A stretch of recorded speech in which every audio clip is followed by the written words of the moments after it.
So I wanted to talk about just being able to balance everything because, as we know, going back to school full time is it's not easy, and even online too. I've been there and done that too myself, so I can empathize with all of those that go back to school online. So, how did your approach to balancing the teaching, grad school, and life evolve from the beginning of the program to the end, and what ultimately helped you stay grounded through all of that? I feel like I had a pretty good start.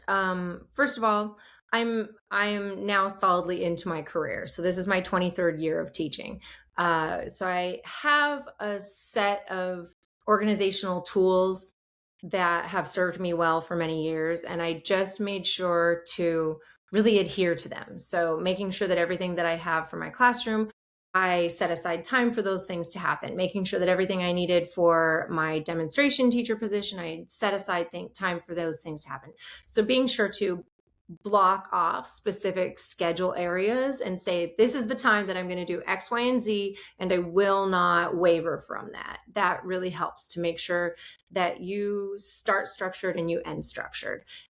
Life happens, some definite life situations happen along the way, and there are going to be things that sort of try to pull your focus. But if you're driven and you understand that you're going to have to go back into it as soon as you possibly can and get, okay, let me handle this situation. I had a car breakdown in the middle of all of this and some other things. So let me handle that situation. I also bought an entire new house and moved in the middle of all of it as well. So, there were Wow. some things Yeah. that I had to say, let me devote some time to that, but I still have my sort of inviolable blocks of no matter what, I'm going to make sure that I have my DQs ready to go so that I can hit submit the day that they're due, and I can have, my assignments done on Saturdays, and sort of create a schedule that I I respect myself enough to follow very closely.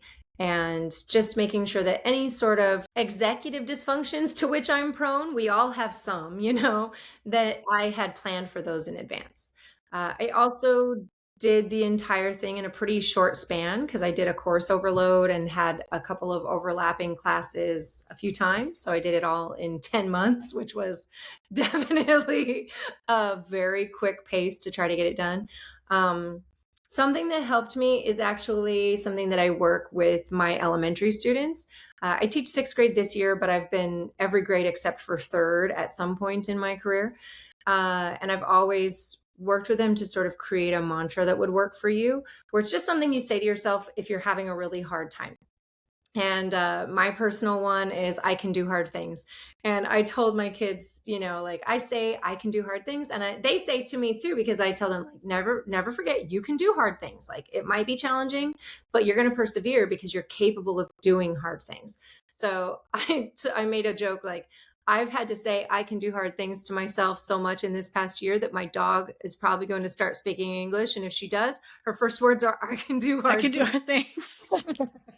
I love that. That's So just great. saying it to myself whenever I needed a little bit of push, sort of Yeah, visualizing all of the positive outcomes that I would have at the end.